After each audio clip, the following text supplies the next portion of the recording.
I don't know why I do this to myself sometimes, because when I'm planning out sort of what videos I'm going to do, sometimes I'll quickly go, oh yes, I've forgotten to check if there's anything on here, or I'll type in something to see if there's any news about using Google's news thing, or maybe I'll hit up the newspapers, see what they're saying. And of course, as I've said, I've started to include Conservative Home in these updates. Why? Because Conservative Home, as I've said before, is very, very influential, unfortunately. And that means that we've got to take the content that it puts out very, very seriously sometimes, because this content can be quite influential to Conservative voters. But not only that, it pretty much forms the arguments that we tend to see, not only coming from Conservative MPs, we see coming from the Conservative Party, and even Conservative Party supporters. So it is very, very important, as I've said very often. Have a look in what your enemy's doing. Very often you'll get some sort of good ideas about what they're thinking, how they're thinking it, and why indeed they're thinking it.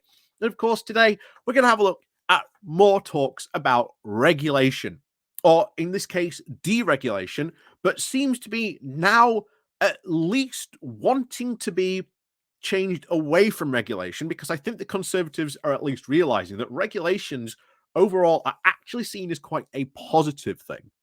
And they want to change this now to, or the new buzzword, as it's going to become called, as you will soon see, to supply side reforms.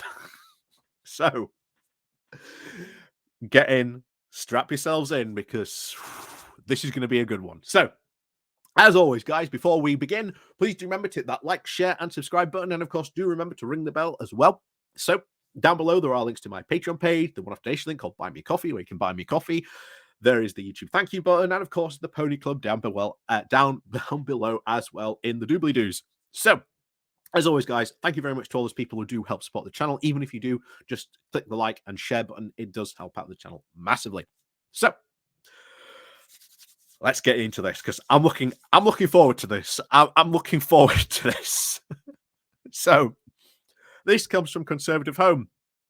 The title of Fred D. Fossard. I hope I've said that right. With the title of Politicians Must Take the Blame for the Failure of the Deregulation Agenda. At least he's being honest here, and not said the failure of the supply side reform agenda, because I've sort of pre-read this, and he changes around the term of the regulation and supply side reforms continuously, but it's very, very clear the sleight of hand trick they're trying to do. They're trying to get Conservatives stopping talking about deregulation and get them talking about, oh, these are just supply side reforms, when in actual fact they're talking about deregulation, as we will quickly soon come to see. So let's crack on with this. So, who is Fred de Fossard? Well, we'll find out. Fred de Fossard is a policy and strategy consultant, and he served as a special advisor to Jacob Rees-Mogg from 2020 to 2022, covering Brexit opportunities, regulatory reform, and legislation. Just to give him some of those, those credentials. So, last Wednesday, the newest group of Conservative MPs was established. And as we've talked about before, this new growth group that has emerged is going to cause yet even more trouble in the Conservative Party and cause even more fracturing. And it is only going to lead to more chaos. So crack on, guys. Crack on. But their mission is to champion supply-side reforms and deregulation to restore dynamism, competitiveness, and growth to the economy. Well, I would argue that if you want to do that, maybe you should actually come up with a plan, and maybe actually, rather than just say, oh, if we deregulate this, it'll be fine.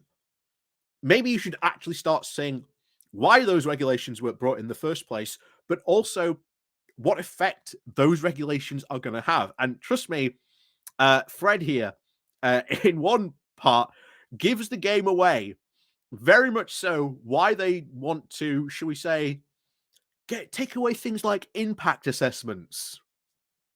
I wonder why they want to get rid of impact assessments. So he continues with, this group is long overdue, but it will have quite a challenge on its hands. And the thing is, this group it's hardcore libertarians. These are people who are free market fundamentalists. This is very much a continuation. Even again, the group is being led by Liz Truss. It seems to be her group and her, zealots of free market fundamentalism and what they want to push. So they've now decided, well, tell you what, if the ERG was such a success, why don't we have our own pro libertarian group pushing these, well, crazy fantasy ideas? Why not? After all, these were the ideas which you may remember crashed the economy. So within days of assuming office, Rishi Sunak's spokesman confirmed that a package of deregulatory reforms being prepared by Liz Truss was to be shelved. This was followed by the abolition of the Energy Supply Task Force, the cancellation of house building targets in the face of a backbench rebellion, and swirling rumours about plans to dilute the retained EU law bill, which will enable rapid removal of thousands of EU regulations. Again, gives the game away there. Rapid removal of thousands of EU regulations. That's not a good thing, Fred.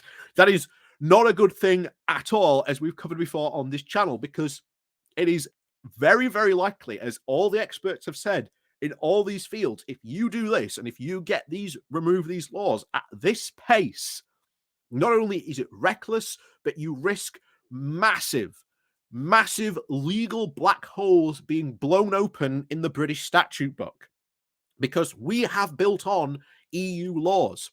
We have had bits of bolts on to these EU laws. So if you blow the foundations, those things that we have bolted on as well potentially go crumbling down as well. It ain't good, as we've talked about many times on this channel before. Like I say, go watch some of the videos we've done about that if you're interested in those. But anyway, let's continue. Despite its progress to some commendable reforms since 2019, such as the Genetic Technology Bill, the overall picture is depressing, with the United Kingdom becoming an increasingly expensive place to live and to do business. Well, I would argue these regulations aren't just about cost. Very often these regulations are about health and safety, protecting the environment, and so on. And here's the thing. If people like, Fred, want to make a case, as clearly this growth group wants to do, then rather than just making the case of we should get rid of these regulations because they are bad, they need to start actually making the case to the public. This is why this regulation is bad, because it has X and Y and Z effect. And if we get rid of it, it won't have too much of a problem. But they don't do that because that's actually, talking about regulations they want to get rid of. And very often they are very sneaky about what they want to get rid of. Hence the EU retained law bill, which is going to remove as many EU regulations as they can possibly get away with, potentially even more. The number currently stands at 4,000. I suspect when it goes to the House of Lords, that number will increase even more. But back to it. So the deregulation that we have seen has either been piecemeal, such as the tweaks to HGV regulations made by Grant Shapps to try and ease the lorry driver shortages in 2021, or in response to emergencies like the rapid procurement and approval of vaccines and PPE in 2020. So HGV regulations, what happened here? So most of them, from what I remember, was certainly shortening the licensing period of like, how long it took to train. So you've now got a lot of people with HGV devices coming in which don't have as long as training, which certainly does raise some interesting questions about safety. Um, Hours about how long these drivers can drive these lorries has been increased, which again raises questions about safety. So those HGV regulations aren't necessarily a good thing. They aren't necessarily a good thing at all. And then in response to the PPE, well, we've seen what that has done. We have seen scandal after scandal after scandal come about because of these PPE contracts. We are still seeing these stories break.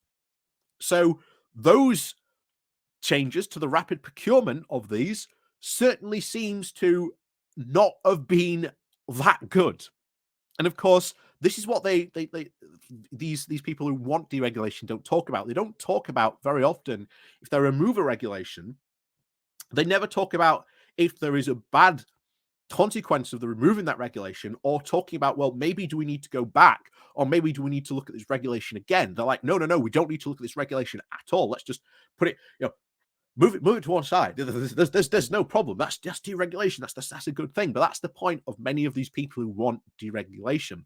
They just want to get rid of deregulation, of regulations as much as possible, because in that ideology, there should be absolutely no regulation whatsoever. That is their ideological standpoint. But of course, they aren't honest about that standpoint. So they go, oh, we're just trying to, make it easier as a place to live or to do business.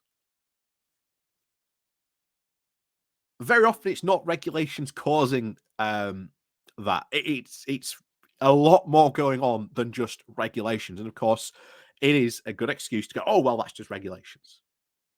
But we've seen this play out more, and hence why the Tory party in particular, and especially this growth group, is going to go after regulations. You know, this is their new pet hate. Certainly, it's going to go from being EU to, oh, it's this regulation. Oh, it's this damned regulatory agenda. It's all these EU laws we've still got on the books. But hey, if you want to continue with this, and as I've said, wait till all the bad press starts coming out about we got rid of these regulations. And a lot of people, as I've said before, in the UK currently do not really care about regulations, because some of these regulations are very highly technical, very highly detailed, and unfortunately, British people, and especially the British voting public, do turn off when you are talking about regulations. Hence why it is very difficult for regulations to become a election issue unless it is very clear that has been this issue, and we can go, well, we don't want that issue at all again, so we need these regulations in place. That's when it tends to become an election issue. But like I say, we are going to have to certainly fight back against, and bring the British public up to speed on really what's going on with these deregulatory crazies that are now in in Parliament. So back to it. So neither of these have led to lasting changes in how the government operates. Certainly with the PPE contract, I'm glad, because, like I say, as we've seen with the PPE scandals continuously rolling out, the government has handed out thousands of pounds, probably, well, not just thousands, millions, if not billions of pounds to contracts to people who have essentially just pocketed the cash and then shipped in some very cheap equipment from China that wasn't even usable. Again, so much for that change in regulations, right? So, along with the demise of Truss's tax-cutting plans, again, we have a tax Liz Truss tax advocate here, so you know which side he's clearly on. It appears that the economic and regulatory reform is all but dead under this government. However, it would be wrong to lay this at the feet of one prime minister alone. One of the stories of the last decade of Tory rule has been the failure of regulatory reform. So, because most people understand why the need for regulations. Remember, one thing that certainly caused Brexit was you had the Brexiteers, the free market fundamentalists, who want to get rid of regulations wholesale, but Parliament as a whole is very, very in favor of regulations. We are a very, very pro-regulation country. And when it came to these EU regulations that came to Parliament, they were overwhelmingly accepted by Parliament. So, in a way, while I am not worried, I am worried because it does seem to be there has been a certain sea change in Parliament. And to be honest, most of, shall we say, the quote, sensible Tories have been removed by the hardcore Brexiteers and probably will be targeted next by these, by the growth group, um, to start putting more of their like in so that they can start doing more of this stuff. And you're about to see, again, what I've said before, that they do not talk about why regulations or what regulations specifically. We'll see this in a moment. So, take childcare, he says, which is incredibly expensive in England, in part thanks to the cost of regulations which do not reflect real or real world practice, such as I this is every single time we come to see this, where someone or one of these deregulatory fanatics is talking about deregulations, they never go in to the specifics. Okay, childcare. Oh, it doesn't respect the real risk or even real world practice. So, like what would you mean? Can you cite examples? Can you give examples of why? What's going on here? Give us more information. And of course, he doesn't. He goes, the first attempt to cut costs, so jumped over that. The first attempt to cut costs through liberalised regulations was made by Truss, then an education minister, and in 2013 they were killed by Nick Clegg, the then deputy prime minister. Again, be interesting to look back to see why Nick Clegg got rid of these regulations and what it exactly was Liz Truss was actually doing. Does he want to talk about that? No, for some strange reason, because that is the typical deregulatory fanatical approach to talking about regulations. They don't tend to talk about the regulations specifically, they just tend to talk around them. So, since then, the government has gone in circles, floating an almost identical proposal to loosen the ratios of carers to children last year, which has since been cancelled or deprioritised, as the government often says. So, you want to loosen the ratio of carers to children. So, basically, you're saying less carers, but more children.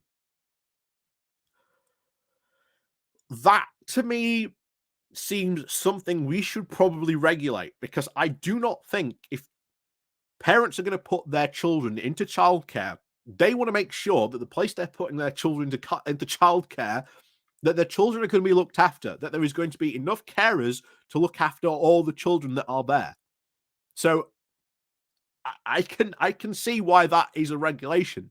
I can see that spot on. But of course, doesn't go to talk about why it's a problem or anything like that. Oh, it's just, we're just going to loosen it. Why? Why is that a good thing? What about the consequences of that?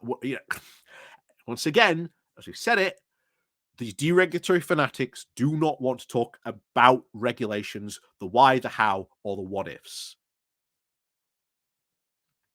So, under the quote, one in, one out system of regulatory reforms attempted in the 2010s, an expensive increase in the minimum wage, again, an expensive increase in the minimum wage,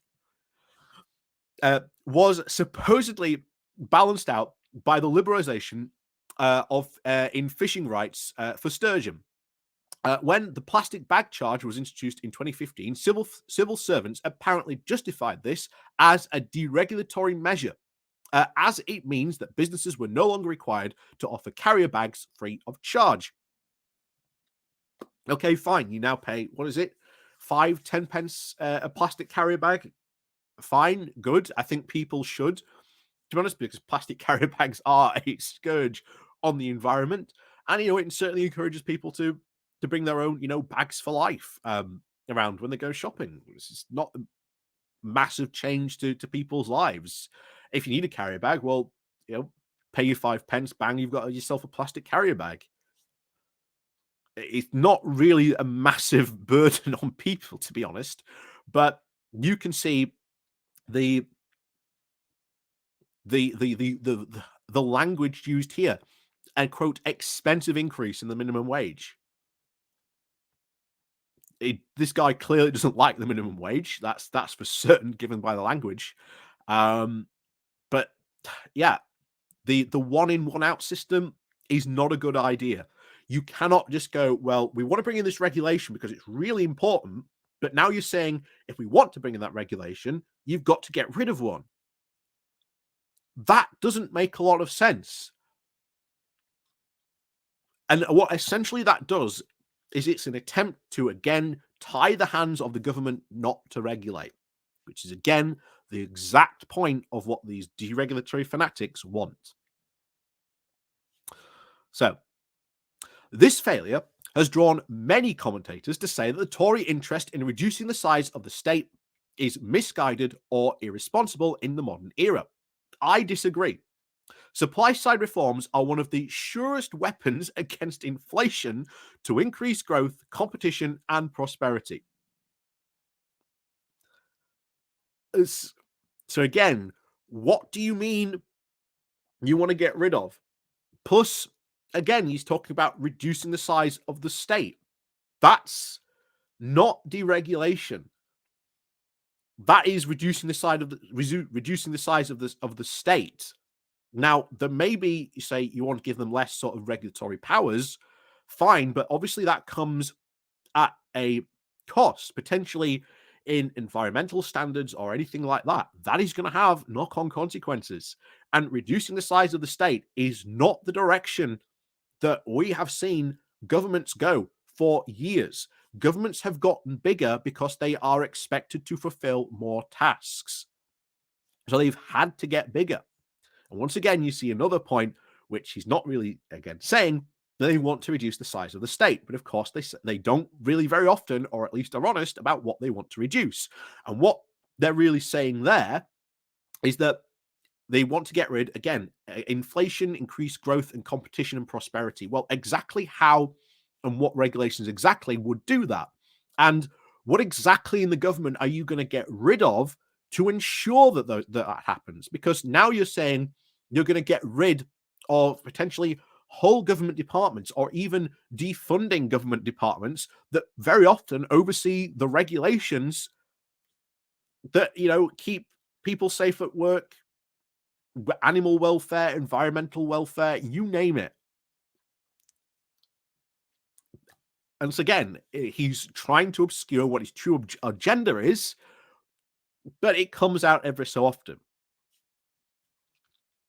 So there is a huge resistance to deregulation whenever it is mooted, often stoked by incumbent businessmen with powerful market positions which do not want disruption, or from government officials who impose these regulations.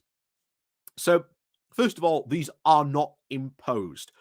All regulations, be it the EU regulations or even the ones that we are probably going to pass, hopefully very soon, or at least should be protecting, will be voted upon in Parliament. These are not imposed. Certain of all, these incumbent businessmen makes, again, the argument, as we said before, going back to the zombie companies argument, if you remember that whole thing, that, oh, these businesses, they don't want these regulations because it will make, it will loosen their market position. Well, you're saying there that these deregulations, just a few moments ago in the previous paragraph, that deregulation would increase growth, competition, and prosperity.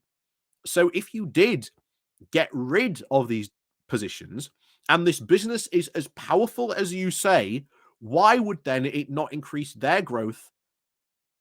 And maybe they would also, have to compete, which is not necessarily a bad thing for a business. Like I say, would probably already be competing with the businesses. So I don't see that competition argument really being applied. But if you want to apply that, fair enough. And then prosperity wouldn't increase his own prosperity now that he is not, his business isn't having to spend money on these regulations.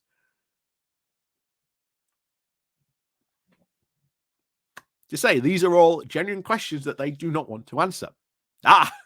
British chemicals. Here we are.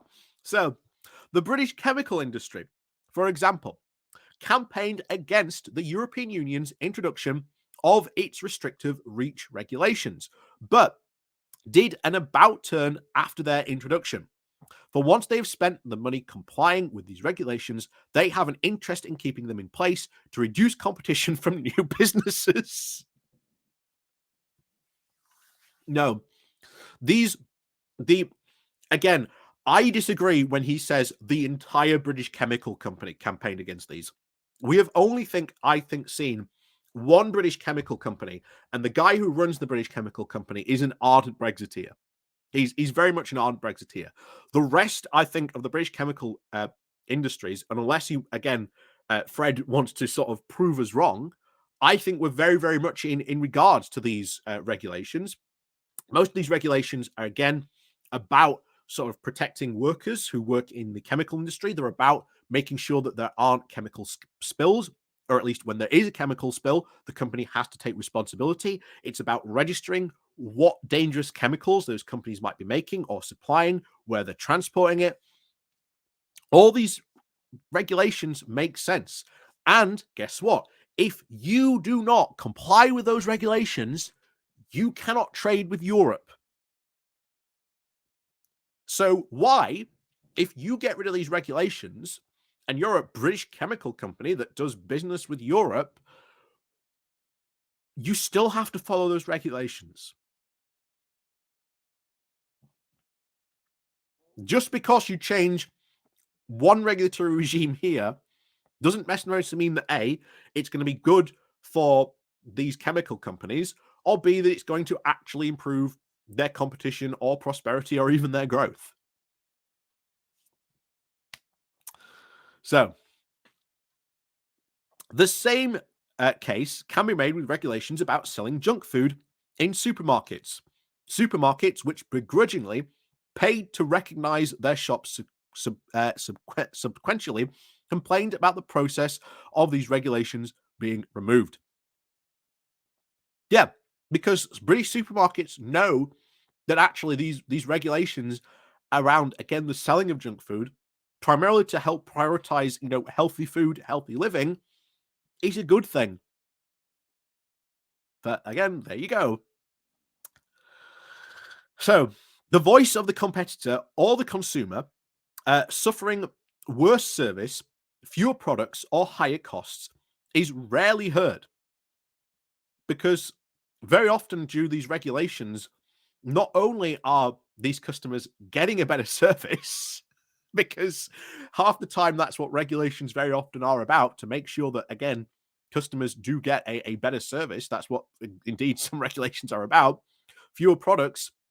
Again, if these products are being removed from the shelves because of, again, some regulations, maybe there's a reason these products shouldn't be on the shelf in the first place. Or maybe these businesses then maybe need to think about how they can change that product so it can be on the shelves again.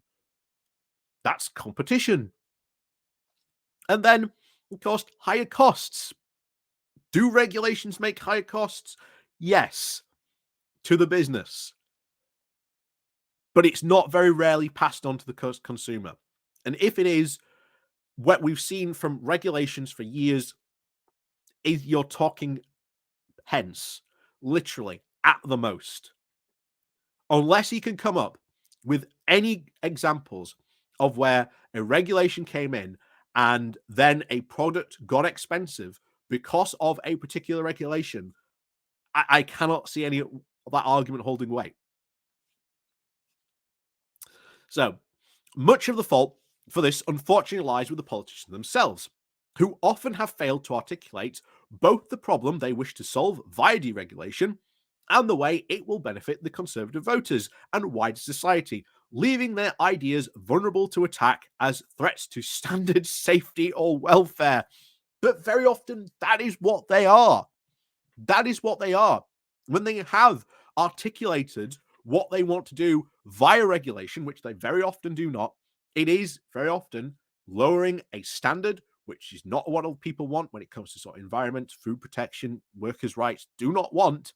again, for safety, or even again, the welfare. That is what they are advocating for with the deregulation, because we know why these regulations came in the first place, which again, they do not want to talk about, which is very often why they do not articulate about regulations. Hence, they always sort of like to talk round regulations rather than about regulations, as we've seen already in this article. But there you go. So anyway, it continues. The tragedy is, with inflation stubbornly high and the regulatory state growing, economic growth, the only way of improving our living standards, again, there's far different ways you can do that, but again, this guy's stuck in an ideological mindset, so it doesn't surprise me that he thinks that's the only way you can improve living standards, but there you go. Remains a distant prospect. Suffocated, this is it. So it's suffocated by cartels, impact assessments, and legal challenges. So cartels, I'm guessing he means these businessmen who don't want these regulations to go. Well, yeah, many businesses don't want these regulations to go because they see them as a good and positive thing.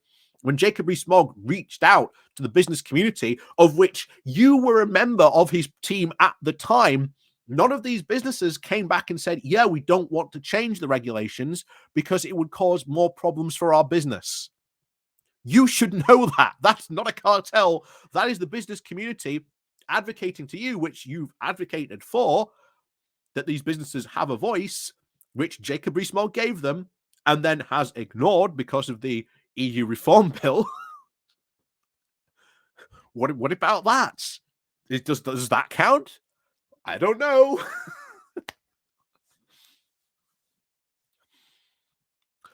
And then impact assessments. Of course, they don't want impact assessments, because an impact assessment then goes, okay, if you're going to remove this regulation, this is what the impact of removing that regulation is going to be. So, of course, they do not like these impact assessments.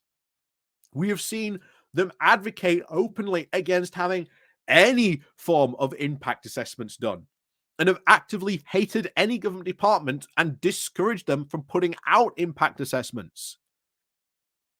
And then legal challenges. Any group or campaign group that says, no, that is a dumb idea, and take the government to court. Exactly. Yeah, I agree. That's a good idea. Why shouldn't a group be allowed to put a legal challenge against the government for removing these regulations? That's how you hold sometimes governments to account, through these legal challenges.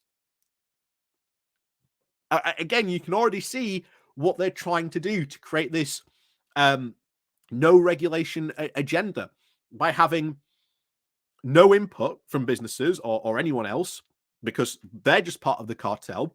Can't have impact assessments because that might actually tell you what the negative consequences are going to be of removing some of these regulations.